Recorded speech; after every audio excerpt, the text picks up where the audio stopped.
Eh bien, bonjour à tous, bienvenue sur ce webinaire sur le partenariat privé. L'idée pour ce soir, c'est de faire le point entre le mécénat, le parrainage, et puis voir ensemble aussi les premières démarches qu'on peut effectuer dans le cadre de la recherche de partenaires. Alors, tout d'abord, pourquoi chercher des partenaires privés? Alors, on est sur un contexte plutôt de baisse des aides publiques.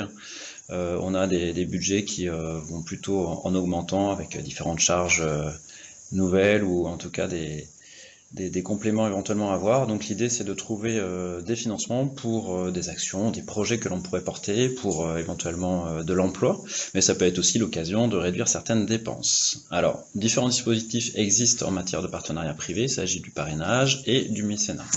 L'idée c'est de faire un point sur ces deux dispositifs et de clairement comprendre les tenants et aboutissants de chacun. Concernant le parrainage, ou l'autre nom en anglais c'est sponsoring, c'est un soutien qui est apporté à une manifestation, à une personne, à un produit ou à une organisation en vue d'en retirer un bénéfice direct. Donc l'entreprise attend une contrepartie, c'est-à-dire une retombée économique qui soit directe en termes d'image, de nouveaux clients, des ventes de produits. Donc l'entreprise attend une prestation, c'est vraiment un acte commercial. Comptablement, pour l'entreprise, le parrainage est une dépense qui est donc déductible des résultats imposables de l'entreprise. Prenons un exemple. L'entreprise verse 1 000 € à l'association, elle attend au moins l'équivalent en retombées médiatiques, en clients, en ventes, bref, elle attend un retour sur investissement. Contrairement au mécénat, qui est un dispositif qui permet à une entreprise de verser un don à un organisme sous forme d'aide financière ou matérielle pour soutenir une œuvre d'intérêt général. C'est la loi Yagon du 1er août 2003 qui fixe ce cadre législatif. Donc l'entreprise, dans le cadre du mécénat, n'attend pas de contrepartie. Le don peut être en numéraire, en nature ou en compétences. Au niveau comptable, pour l'entreprise, le mécénat, c'est un don qui permet à l'entreprise un avantage fiscal à hauteur de 60% du montant du don, ce qui lui permet de réduire son impôt sur les sociétés. Par exemple, l'entreprise verse toujours 1 000 € à l'association. Dans le cas du mécénat, avec les 60% de réduction, elle a donc 600 € de réduction d'impôt sur les sociétés. Ce qui fait que pour 1 000 € donnés à l'association, pour l'entreprise, en fait, ça ne lui coûte que 400 € une fois l'avantage fiscal déduit. Il y a des conditions pour mettre en place le mécénat au niveau de l'association. Celle-ci doit être d'intérêt général. Alors l'intérêt général à ne pas confondre avec le fait d'être reconnu d'utilité publique, c'est pas la même chose. Donc pour être d'intérêt général, ça veut dire que l'association ne doit pas fonctionner pour un cercle restreint de personnes. Elle est donc ouverte sur le monde, sur tous. Elle a une gestion désintéressée, donc on n'est pas là pour partager des bénéfices. Et puis elle n'est pas lucrative au sens fiscal du terme. C'est la fameuse règle des 4 P, prix, public, produit, publicité. Bon, je ne vais pas trop rentrer dans le détail, vous pouvez assez facilement retrouver ça sur différents moteurs de recherche. En tout cas, si jamais vous avez un doute sur l'intérêt général de votre association, vous pouvez faire une demande de rescrit fiscal auprès des services fiscaux du département. Lorsque vous recevez un don d'une entreprise, l'association doit délivrer un reçu fiscal, c'est le formulaire CERFA 11 580 étoile 3, à l'entreprise pour qu'elle puisse justifier sa réduction d'impôt. Alors, on a dit pour le mécénat, il n'y a pas de contrepartie dans l'idée. Toutefois, la loi autorise pour le mécène une contrepartie, à condition que celle-ci soit vraiment disproportionnée par rapport au don. Cette contrepartie possible est au maximum de 25% du montant donné. Par exemple, j'ai une entreprise qui donne 1 000 € à l'association, elle peut, si elle le souhaite, avoir une contrepartie de 25% de ce montant, soit 250 €. En plus de l'avantage fiscal de 60%, donc sur 1 000 € ça fait toujours les 600 € de réduction d'impôt sur les sociétés, ce qui nous fait au total 600 € plus 250 €, c'est-à-dire 850 € qui sont entre guillemets récupérés sur le don par l'entreprise. Donc si on résume, 1 000 € donnés par l'entreprise à l'association, et au final, après la déduction, en tout cas la récupération de la contrepartie et la réduction d'impôt sur les sociétés, ça fait on va dire 150 € réellement déboursés pour l'entreprise. Ça peut quand même être intéressant de voir ce qu'on peut faire au niveau du mécénat. Alors attention, la contrepartie ne peut pas être une publicité qui inciterait à consommer ou à acheter dans l'entreprise donatrice.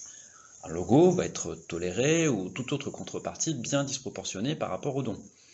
Si jamais l'administration fiscale note une faible disproportion entre le don et la contrepartie, là, c'est clair qu'elle va requalifier le mécénat en parrainage, avec des amendes pour l'entreprise et aussi pour l'association qui aurait triché. Il existe différentes formes de mécénat pour les entreprises, en numéraire, donc le don avec 60% de sa valeur, en réduction d'impôt sur les sociétés, mais ça peut aussi être un don matériel. Dans ce cas, le calcul du don pour la délivrance du reçu fiscal se fait sur le prix de revient du matériel. L'entreprise peut aussi faire un don et du mécénat en compétences. L'entreprise peut mettre à disposition de l'association du personnel. Comme pour le don matériel, le calcul du don se fait sur la base du coût réel du salarié. Et il existe aussi différentes formes de mécénat pour les personnes physiques. Le mécénat n'est pas uniquement réservé aux entreprises, les particuliers peuvent aussi faire des dons de toute nature à l'association. La différence est que les entreprises reposent sur le taux de réduction, donc cette fois sur l'impôt sur le revenu. Donc pour un particulier, c'est 66% pour son don qui est déduit de son revenu, de son impôt sur le revenu. Par exemple, une personne va verser 1 000 € à l'association sous forme de don, elle bénéficie donc d'une réduction de son impôt sur le revenu de 660 €. Attention, il ne s'agit pas d'un crédit d'impôt, on est bien sur une réduction d'impôt. Ça veut dire qu'une personne qui ne serait pas imposable ne peut donc pas voir l'administration lui reverser de l'argent après avoir fait un don à l'association. Toujours sur le mécénat de personnes physiques, une personne peut aussi renoncer au remboursement de frais qu'elle aurait engagés pour l'exécution d'une mission pour l'association. Par exemple, un dirigeant de club prend sa voiture pour assister à une réunion, il représente l'association à 50 km de chez lui. Plutôt que de demander le remboursement de ses frais, il choisit d'en faire don à l'association. Il peut déduire, selon le barème en cours, qui est de 0,316 € du kilomètre, ses 100 km aller-retour, soit 31,60 € de frais kilométriques de son impôt sur le revenu. Alors même si ce n'est pas une rentrée d'argent pour l'association, c'est quand même une source d'économie, surtout si l'association a l'habitude de rembourser les frais engagés par ce dirigeant pour ce type d'action. Alors, une attention quand même par rapport au mécénat de personnes physiques, l'association ne peut pas forcer une personne à faire du mécénat, et encore moins l'obliger à renoncer au remboursement de frais engagés. Elle doit aussi proposer aux autres acteurs bénévoles de l'association, qu'ils soient imposables ou non, la possibilité de rembourser des frais. Quelques points de vigilance par rapport au mécénat. Le mécénat est dans une logique de don et d'absence de contrepartie, ou alors nettement disproportionnée. C'est aussi le cas pour les personnes physiques. Une cotisation, par exemple, ne peut donc pas passer en mécénat, car la contrepartie est bien plus importante que ce que l'on paye en cotisation. Alors pour le particulier, la contrepartie maximale peut être de 25% du don, mais c'est plafonné à 65 €. Par exemple, si je donne 1 000 € à l'association, je ne peux pas avoir une contrepartie qui soit supérieure à 65 €. Alors ça peut être valorisé avec un maillot de l'équipe, une place pour assister aux internationaux de France de badminton ou ce genre de choses. Alors il y a donc deux notions à retenir pour identifier le type de partenariat qu'on va pouvoir mettre en place avec une entreprise. Tout d'abord se poser la question, est-ce qu'il y a une contrepartie ou pas à demander par l'entreprise? S'il y a une contrepartie, on est plutôt dans du parrainage. S'il n'y a pas de contrepartie, on est plutôt sur du mécénat avec l'avantage fiscal qui va avec. L'autre élément à prendre en compte, on est bien sur une réduction d'impôt dans le cas du mécénat et non pas sur un crédit d'impôt. Maintenant, un petit focus sur les seuils. Il y a une limite de versement de dons à hauteur de 5 pour 1000 du chiffre d'affaires, c'est-à-dire 0,5% annuel hors taxe de l'entreprise. C'est limité à 20% du revenu imposable pour un particulier. Alors si jamais l'entreprise ou le particulier atteint le seuil, il y a la possibilité d'un report possible sur 5 ans pour avoir ces réductions des différents impôts. Quelques dispositions spécifiques de la loi de finances de 2019 pour les entreprises. Eh bien, pour favoriser le mécénat des petites entreprises qui risqueraient de vite atteindre 0,5% du chiffre d'affaires, toute entreprise peut faire jusqu'à 10 000 € de dons sans tenir compte du seuil. Une entreprise qui ferait sur l'année plus de 10 000 € de dons, que ce soit une association ou plusieurs, que ce soit en numéraire, en mécénat de compétences ou en matériel, eh bien, cette entreprise doit faire une déclaration en ligne. Alors je vois qu'il y a pas mal de questions qui arrivent, j'y répondrai à la fin de la présentation si ça ne vous gêne pas. Passons maintenant aux premières démarches à effectuer, comment s'y prendre. Tout d'abord se poser la question de ce que l'association peut offrir en retour à une entreprise. Avant de démarcher l'entreprise, il faut déterminer ce que l'on peut faire, et là je vous propose une liste qui serait évidemment à peaufiner. Tout d'abord, le plus simple, c'est peut-être de la visibilité. Peut-être que l'entreprise attend une visibilité par rapport à son partenariat, et on peut mettre un logo, en tout cas de la pub sur des maillots, ça peut être aussi dans la salle, sur différentes animations, ça peut être un prospectus qui serait remis au licencié pour parler un peu du partenaire. Ça peut être aussi en parler sur le site internet de l'association et sur les différents réseaux sociaux. On peut aussi proposer un stand qui serait tenu par le partenaire lors de manifestations du club ou sur une assemblée générale. Il y a aussi l'idée du naming, c'est-à-dire qu'on va attribuer à une compétition ou une manifestation le nom de l'entreprise partenaire. Ou alors on peut très bien aussi être dans cette logique avec un terrain, plutôt que de donner un numéro à un terrain, le terrain s'appellera au nom du partenaire. Donc répéter un certain nombre de fois sur une journée, sur un week-end, lors d'une compétition par exemple, ça fait quand même une publicité non négligeable pour le partenaire. On peut aussi mettre en avant de la prestation, c'est peut-être le plus facile pour nous, c'est ce que l'on sait faire le mieux. Proposer des séances pour des salariés de l'entreprise ou leur famille, proposer des stages, des animations sur un séminaire, sur du team building, des réunions, un tournoi pour les salariés, bref, on peut imaginer un certain nombre de choses. Donc cette liste, elle est affinée en fonction du partenariat, soit du parrainage avec une contrepartie directe exigée, hein. On vous donne 1000 euros, essayez de valoriser jusqu'à à peu près 1000 euros de contrepartie pour le partenaire, soit on est sur du mécénat avec un maximum de 25% de contrepartie. Alors, premièrement, pour les démarches, déjà déterminer le montant total de partenariat que l'on recherche. Et puis pourquoi on fait cette recherche de partenaire? Il faut évidemment donner du sens pour mobiliser les personnes qui seraient amenées à faire cette démarche. Ensuite, réfléchir à une offre qui soit adaptée à son association, sa taille, à ce qu'elle peut faire, et aux entreprises de son secteur, avec un système de pack. Troisième élément, le pack, c'est vraiment que puis-je offrir en retour pour X euros que je recevrai d'une entreprise. Quatrième point, bien différencier le pack en fonction du partenariat, soit des faibles contreparties, voire pas du tout si c'est du mécénat, ou au même niveau de montant si c'est du parrainage. Et enfin, mettre en avant le savoir-faire de l'association, ce qui coûte en temps, et évidemment le moins possible dépenser directement de l'argent pour le partenariat. Exemple, si l'association reçoit 1000 euros d'une entreprise et qu'elle dépense presque autant en support de communication, je vois pas trop l'intérêt du partenariat. Qui peut-on cibler? Alors, toujours dans l'idée de gagner du temps, eh bien on peut déjà s'attaquer en premier aux entreprises avec qui on est obligé de travailler. Pour ça, il suffit de voir les dépenses que l'on a au niveau de son budget, et on va voir qu'on a besoin au niveau de l'association, qu'on soit club, comité ou ligue, d'une banque, d'une assurance, peut-être d'une mutuelle, on a besoin de transport de véhicules, on a besoin de fournitures, d'équipementiers, on a besoin d'hôtellerie, de restauration, bref, un certain nombre de choses en lien avec les actions que l'on mène au quotidien. Donc là, il ne faut peut-être pas hésiter à faire jouer la concurrence pour au moins faire baisser les coûts, voire avoir de vrais partenariats. Pour bien préparer son rendez-vous, tout d'abord s'outiller avec un dossier de présentation succinct, simple et rapide à lire, reprenant les points clés ci-dessous. Alors en premier, aller à l'essentiel, le temps de chacun est précieux, donc bien présenter brièvement l'association, ce qu'elle fait, ses valeurs, ses actions. Ensuite, se mettre à la place de son interlocuteur, donc en quelques lignes, préciser pourquoi votre association est la mieux placée et la plus pertinente pour mener à bien ses actions et en quoi elle peut intéresser l'entreprise. Ensuite, illustrer par des photos sympathiques, dynamiques de l'association pour que l'interlocuteur comprenne rapidement ce qui est fait. Enfin, terminer par un budget pour identifier clairement le besoin en partenariat et les différents packs proposés. Pour démarcher, alors qu'on ait la fibre commerciale ou non, nos valeurs, ce en quoi on croit, ce que l'on fait au quotidien, le projet sont des éléments à mettre en avant lors d'un rendez-vous avec un possible partenaire, et bien avant de parler argent. Donc déjà, aller à l'essentiel, présenter rapidement sa structure, la vision, les moyens mobilisés, bref, ce que l'on veut faire. Ensuite, chercher à faire parler son interlocuteur pour mesurer son intérêt pour l'association, son projet, identifier si un partenariat est envisageable et sur quelle base. Ensuite, voir si l'entreprise attend ou non une contrepartie, et ce qui va pouvoir déterminer si on est plutôt sur du parrainage ou plutôt sur du mécénat. Enfin, conclure un partenariat, se revoir, remercier et fixer un autre rendez-vous si c'est utile.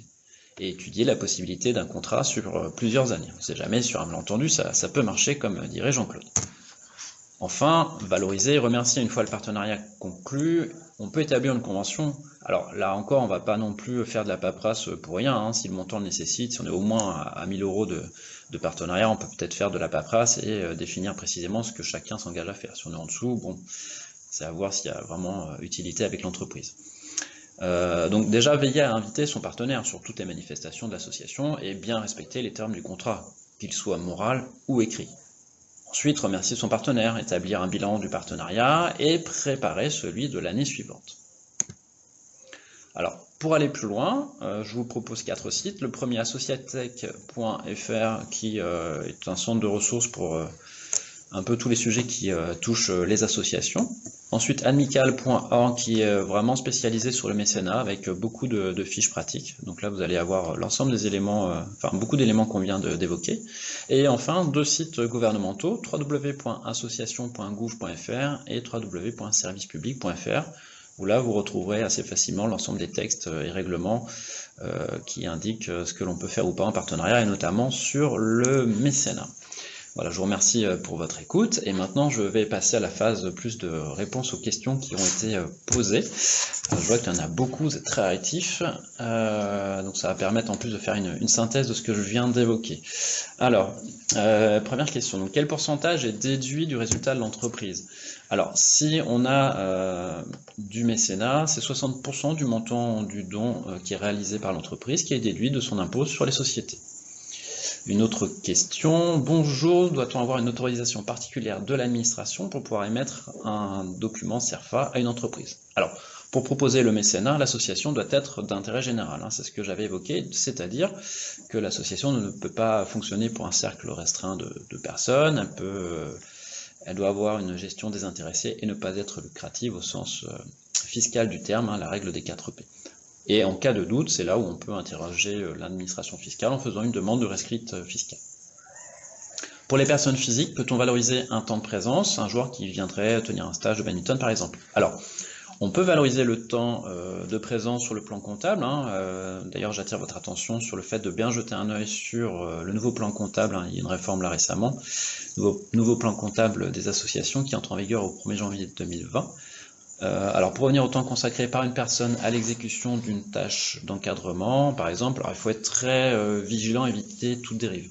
Si on est dans la logique du mécénat de personnes physiques, la personne va renoncer au remboursement de frais. Donc ça signifie que si la personne renonce à se faire rembourser une action pour laquelle elle aurait pu être payée, dans le cadre de l'encadrement sportif, ça sous-entend qu'elle aurait le diplôme requis, qui pourrait permettre d'avoir une rémunération, donc un diplôme DE CQP qui figure au répertoire national des certifications professionnelles. Donc ça restreint quand même fortement les possibilités de mécénat de personnes physiques par rapport à un temps de présence pour l'encadrement d'un stage, par exemple. Autre question, donc dans le cadre d'un mécénat, un billet d'entrée à une manifestation est-elle une contrepartie qui entre dans le cadre des 25%? Alors oui, un billet d'entrée à une manifestation est une contrepartie possible. Par exemple, là, si on prend les internationaux de France de badminton, ça peut être valorisé dans le cadre d'un partenariat, que ce soit pour les entreprises comme pour les particuliers. Une question de Edwige, quelle est la procédure à réaliser pour le club dans le cadre du renoncement au remboursement des frais de déplacement pour les bénévoles? Alors le bénévole transmet en fait en fin d'année civile l'ensemble des éléments pour lesquels il renonce au remboursement des frais, et de là, l'association lui remet le document CERFA qui va bien, le 11580 étoile 3, qui fera office de reçu fiscal pour la personne. Alors, quel plafond de taux de frais de kilométrique pour le mécénat de personnes?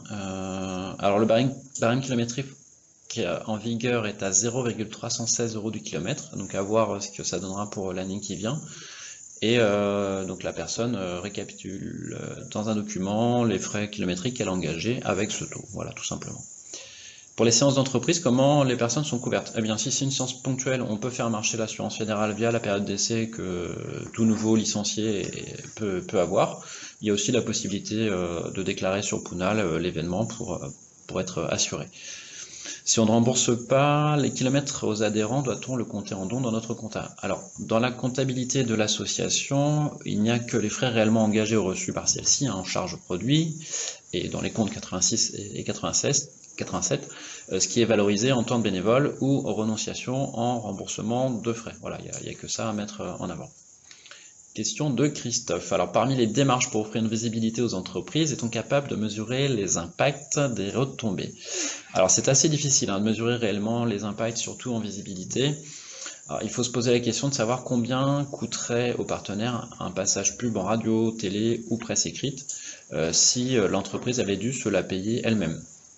au jour et à l'horaire donné. Par exemple, un logo sur un maillot porté par 50 bénévoles lors de l'organisation d'un événement qui rassemblerait par exemple 300 personnes, on peut estimer une petite centaine d'euros cette éventuelle retombée par rapport au nombre de personnes. Maintenant, sur un même événement, ce maillot est porté sur une finale retransmise à la télé, le montant pourrait être beaucoup plus conséquent, bien évidemment. Alors, dans un dossier de sponsoring, faut-il différencier mécénat et sponsoring, ou les entreprises sont déjà au courant? Déjà, toutes les entreprises ne connaissent pas forcément le principe du mécénat et comment ça marche. Donc dans le dossier de partenariat, je vous préconise de laisser la possibilité de mettre les deux, mécénat et parrainage, et puis d'expliquer aussi les différences. On peut très bien avoir une entreprise qui ne veut surtout pas faire de pub pour éviter que toutes les assos du secteur ne lui demandent de l'argent, et à l'inverse, une entreprise qui veut un vrai retour sur investissement et donc surtout pas de mécénat. Concernant un partenariat avec une brasserie, qu'en est-il par rapport à la loi E20 et qu'est-ce qui est possible? On peut avoir un partenariat avec une brasserie, mais on ne doit pas inciter à consommer de l'alcool, par exemple, dans les communications qui seraient faites. Donc la loi E20 peut évoluer prochainement pour assouplir certaines règles en la matière, donc à suivre cette actualité. Autre question, nous avons quelques pharmaciens dans le club, mais la publicité leur est interdite. Que pourrons-nous leur proposer comme alternative en termes de visibilité? Eh bien, si la publicité leur est interdite, dans ce cas-là, pourquoi pas faire une action santé en les amenant à tenir un stand sur une manifestation du club, un créneau ou une assemblée générale. Ça permettrait de parler davantage de la santé, des bienfaits du sport par exemple, et indirectement faire parler un peu de leur structure.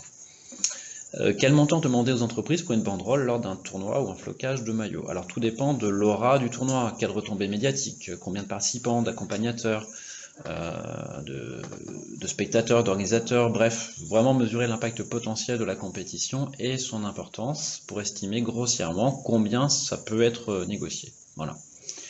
Les avocats et professions libérales semblent moins sollicités par les associations, c'est peut-être une piste, mais ils ont pour certains des règles liées à leur profession. L'entreprise versant du mécénat doit être assujettie en fait à l'impôt sur le revenu, ou à l'impôt sur les sociétés, sous un régime réel d'imposition. Ça veut dire que les micro-entreprises, par exemple, sont exclues de ces dispositifs. Alors pour les autres, il suffit d'étudier leur régime d'imposition et voir s'ils peuvent être éligibles ou pas par rapport à ces types de partenariats. Autre question, comment estimer la valeur marchande de la visibilité? On a souvent tendance à se sous-vendre quand on voit qu'au foot, par exemple, un panneau sur le bord des terrains pourrait monter à 10 000 € dans certains cas. Une visibilité trop importante peut-elle bloquer sur la contrepartie acceptable? Alors, comme je disais, mesurer la visibilité est assez délicat, car elle dépend principalement du nombre de personnes qui seraient susceptibles de voir l'info et la fréquence aussi à laquelle elle peut la voir. Alors, plus de monde est concerné et régulièrement, plus on peut négocier à la hausse cette visibilité. On est toujours dans cette logique de partenariat et de négociation entre le partenaire qui donne et celui qui reçoit.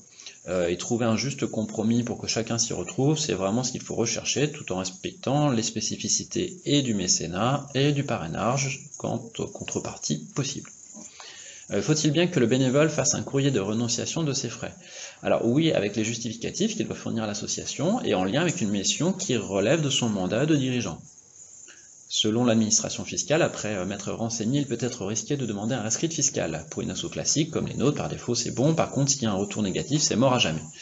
L'administration m'a expliqué ceci sous forme de sous-entendu entre les lignes, mais a priori ça marche comme ça. Et l'avantage c'est que ça fait une démarche en moins à faire. Donc ça c'est une nouvelle question. Alors oui, effectivement, en interrogeant une administration, on peut s'exposer au fait d'avoir une réponse qui ne soit pas dans le sens que l'on souhaiterait. Après, je pense qu'il y a quand même peu de risques par rapport au fonctionnement classique de nos associations. Toutefois, la demande de rescrit fiscal à l'administration doit se faire si on a vraiment un doute quant au caractère d'intérêt général de sa structure, et donc dans la possibilité ou non de mettre en place du mécénat. Autre question, un courrier par déplacement ou sur l'année? Alors, on fait un récapitulatif annuel pour le bénévole qui renonce au remboursement de ses frais. Et il y a un seul reçu fiscal qui est délivré par l'association pour cela. La licence événementielle est normalement accessible sur Puna dans Instance, mais nous ne la trouvons plus. Si quelqu'un sait comment la déclarer, je prends. Alors, pour faire avoir réponse à cette question, le plus simple c'est de demander un ticket à Puna pour en savoir plus.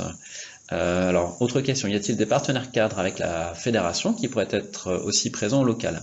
Alors le plus simple c'est de prendre contact en fait avec le service marketing de la Fédération française de badminton, avoir plus d'infos sur les contrats qui sont passés et aussi les possibilités d'extension qui pourraient arriver jusqu'au niveau local. Autre question, pour les démarches, pour démarcher les entreprises, plutôt par mail ou par téléphone ou en direct pour un premier contact. J'aurais plutôt tendance à dire qu'il faut privilégier le rapport humain. Le top, c'est d'avoir une personne qui, dans l'association, est dans l'entreprise, afin de faciliter le premier contact.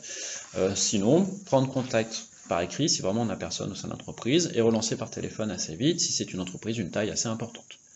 Ou alors, on se déplace en direct, si le partenariat envisagé est plutôt modeste, 50, 100 euros par exemple. Est-ce que l'on peut démarcher les comités d'entreprise aussi, pour des animations sport pour tous par exemple?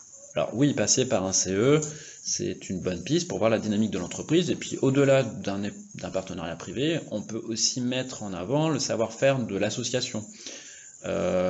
Proposer des prestations de services par exemple, des séances qui seraient encadrées et fléchées pour l'entreprise. Ça peut aussi être des rencontres internes à l'entreprise ou même des rencontres inter-entreprises. Donc on peut passer par le CE pour prendre la température. Il doit nous rester 2 questions. Je suis président d'un club de moins de 50 licenciés. Le club n'a pas beaucoup à offrir en contrepartie. Est-ce que ça vaut le coup de préparer tout un dossier sur le sponsoring? La Fédé a-t-elle des exemples de comment ça peut se présenter? Alors, un club de taille modeste peut légitimement démarcher pour avoir du partenariat privé. On va peut-être privilégier l'humain et la rencontre directe avec le commerçant ou l'entreprise du secteur pour récupérer 50, 100 euros ou même plus. C'est parfois plus simple sur de l'événementiel où récupérer X fois 50 ou 100 euros est vraiment possible pour un club, même s'il a que 40, 50 licenciés. Il faut connaître ces licenciés pour trouver ceux qui seraient dans un commerce ou une entreprise locale et qui pourraient peut-être aider l'association. Quant aux exemples de présentation, le mieux c'est aussi de prendre contact avec le service communication et marketing de la Fédération française de badminton. Ils ont un dossier de présentation de la fédération. Après, il suffit de le mettre à jour par rapport à son contexte local. La dernière question, avec des actions plus tournées vers le développement, comment un comité peut valoriser son action? Nombre de licenciés touchés, quelques actions sportives, actions sociales, d'autres idées. Alors, pour un comité départemental ou une ligue, la stratégie est davantage portée sur la sectorisation. Par exemple, on va mettre en avant la performance, les actions sociales, éducatives ou solidaires. Un événement en particulier pour toucher le partenaire par rapport à ce qu'il recherche. Il est aussi intéressant de mettre en avant la masse de licenciés et un nombre de clubs touchés. En fait, pour compenser le manque d'ancrage local pour un comité ou une ligue, c'est plutôt l'impact global qui est à privilégier. On va chercher à parrainer un circuit jeune, adulte, vétéran, les écoles de badminton. On va mettre en lumière diverses compétitions organisées par le comité ou la ligue. Tout ça, ce sont des pistes en fait, pour tenter d'attirer plusieurs partenaires pour un comité ou une ligue. C'est vrai qu'il est souvent difficile de vendre un projet global. Parfois, c'est de l'événementiel qui va séduire un partenaire. Pour d'autres, ce sera une ligne du projet qui va toucher la sensibilité du partenaire, qu'il soit mécène ou pas d'ailleurs. Pour conclure, c'est vrai que le badminton, par son accessibilité, par son côté ludique, par sa mixité, il permet une créativité quasiment sans limite. Alors, soyons évidemment fiers de notre sport, de ce que nous proposons, de nos valeurs, et n'ayons pas peur d'aller voir des partenaires. On a un sport noble et on peut mettre en avant les bienfaits pour tous auprès de nos futurs partenaires. Donc voilà, je vous souhaite maintenant bonne chance dans vos démarches et que la force soit avec vous et ainsi que la réussite. Merci à tous.